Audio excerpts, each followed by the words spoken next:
मला आठवतंय की महाराष्ट्राच्या विधिमंडळामध्ये आम्ही एकाच वेळी प्रवेश केला। मला वाटतं प्रणिती शिंदे, आपण, राजीव सातव, मी, यशोमती ठाकूर या सगळ्यांनी एकत्र त्या काळामध्ये विधिमंडळामध्ये प्रवेश केला। आणि त्या काळापासून आम्ही आपले नवनियुक्त प्रांताध्यक्ष हर्षवर्धन सपकाळजी यांचं कार्य पाहिलेलं आहे। आणि म्हणून मला आनंद आहे की आपल्या एका सहकार्याला आज पक्षानं ही संधी दिलेली आहे। महाराष्ट्राचं सर्वोच्च पद हे हर्षवर्धन सपकाळजी आपल्याकडं काँग्रेसने सुपूर्द केलेलं आहे आणि आम्ही सगळे आपल्या बरोबर आहोत।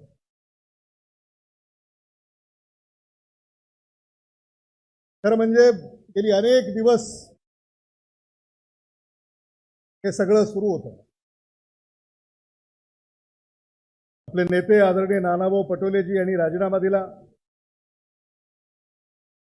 आणि त्यानंतर महाराष्ट्राचा प्रांताध्यक्ष कोण होणार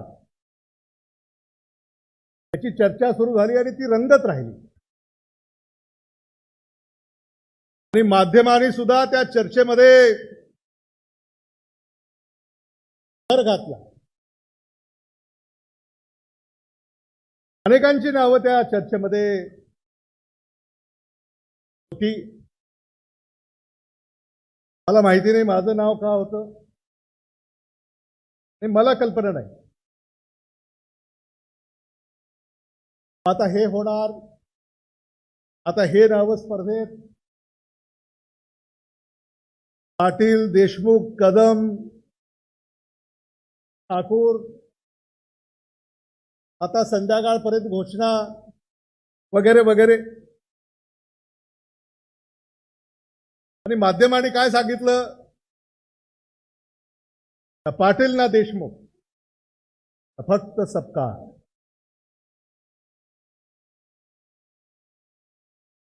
आणि याचा आपल्याला मनापासूनचा आनंद आहे। हर्षवर्धन सपकाळ यांचा जो राजकीय प्रवास आहे कदाचित आपल्याला माहित नसेल। या देशाचं नेतृत्व जे करतायत हर्षवर्धन सपकाळ काय आहेत हे त्यांना पक्क ठाऊक आहे। प्रकाश हांडोरेंनी सांगितलं, हांडोरे साहेब काय म्हणालात आपण, की राहुल गांधीजी यांच्या कोर कमिटीमध्ये आहेत, आम्ही पण आहोत। ते काय आहे की गैरसमज होऊ नये। काय सभ्याला प्रत्येकाला वाटत असतं ना की आपण आपल्या नेत्याच्या जवळ आहोत, असं वाटतं की नाही? प्रत्येकाला वाटतं, प्रत्येक कार्यकर्त्याला असं वाटतं की आपण आपल्या नेत्याच्या, आणि ते पाहिजे, तसं असलंही पाहिजे। आणि म्हणून हर्षवर्धन सपकाळजी यांनी नेतृत्व स्वीकारलेलं आहे, त्यांनी अधिकार आज स्वीकारलेले आहेत। ते राहुल गांधीजी यांच्या जवळ आहेत, ते मल्लिकार्जुन खरगेजी यांच्या जवळ आहेत, ते रमेश चन्नीथलाजी यांच्या जवळ आहेत। नेत्यांचं लक्ष त्यांच्यावर आहे। आता तुमचं लक्ष आमच्यावर असलं पाहिजे।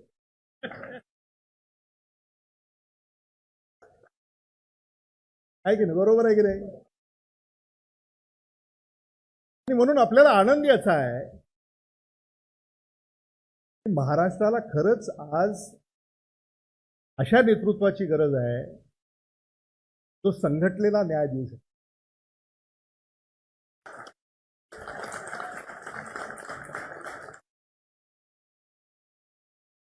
आणि ते आपल्या हातून घडेल अशी आशा आणि सदिच्छा आज या ठिकाणी मी व्यक्त करू। म्हणजे आपण एका परिवारातले सगळे सदस्य, काँग्रेस हा आपला परिवार आहे। आणि नानाभाऊ मगाशी बोलताना म्हणाले की आपल्याला या भारत देशामध्ये बदल घडवायचा आणि या भारत देशामध्ये काँग्रेस पक्षाची सत्ता आणायची आहे. आपले नेते राहुल गांधी यांना भारताच्या प्रधानमंत्रीपदी बसवायचं आहे.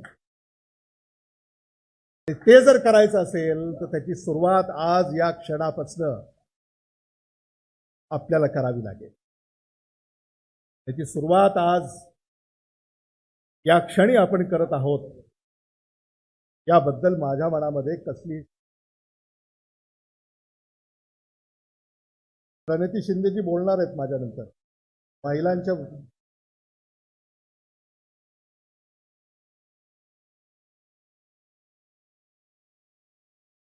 महिला काँग्रेस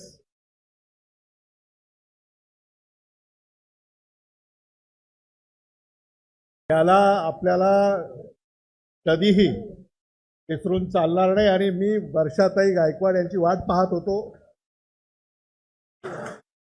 आणि आता त्या इथं आलेल्या आहेत आणि महिलांचा बुलंद आवाज भारताच्या सर्वोच्च सभागृहामध्ये मुंबई येथून बुलंद करण्याचं काम वर्षाताई गायकवाड या ठिकाणी करतायत, प्रणिती शिंदेजी या ठिकाणी करतायत, यशोमती ठाकूरजी या ठिकाणी करतायत, सगळ्याच. म्हणून महिला काँग्रेसने कसली तक्रार करायची आवश्यकता आहे असं मला वाटत नाही. कारण या लोकसभेमध्ये महाराष्ट्रातनं कधी नव्हे तेवढ्या महिला खासदार म्हणून निवडून गेलेल्या आहेत. नाशिक, धुळे, यापेक्षा मी अधिक भाष्य करणार नाही. आज अनेक नेते या ठिकाणी आपलं मनोगत व्यक्त करणार आहेत. कुणाल पाटलांनी मला संधी उपलब्ध करून दिली त्याबद्दल कुणाल पाटलांचे मी मनापासून आभार व्यक्त करतो. कारण ते आमचे सख्खे मित्र आहेत आणि ते देखील येणाऱ्या काळामध्ये या पक्ष उभारणीमध्ये नक्कीच योगदान त्यांचं राहील याबद्दल माझ्या मनामध्ये कसली शंका नाही. मी आदरणीय विजय वडेट्टीवारजी आपलंही मनापासून या ठिकाणी कौतुक करतो आणि आपलंही अभिनंदन करतो. गेली अनेक वर्ष आपण काँग्रेस पक्षाचं नेतृत्व या राज्यामध्ये करताय. सत्तेमध्ये केलं, विरोधी पक्षामध्ये केलं आणि आज विधिमंडळातलं सर्वोच्च पद हे आपल्याकडं सुपूर्द करण्यात आलेलं आहे.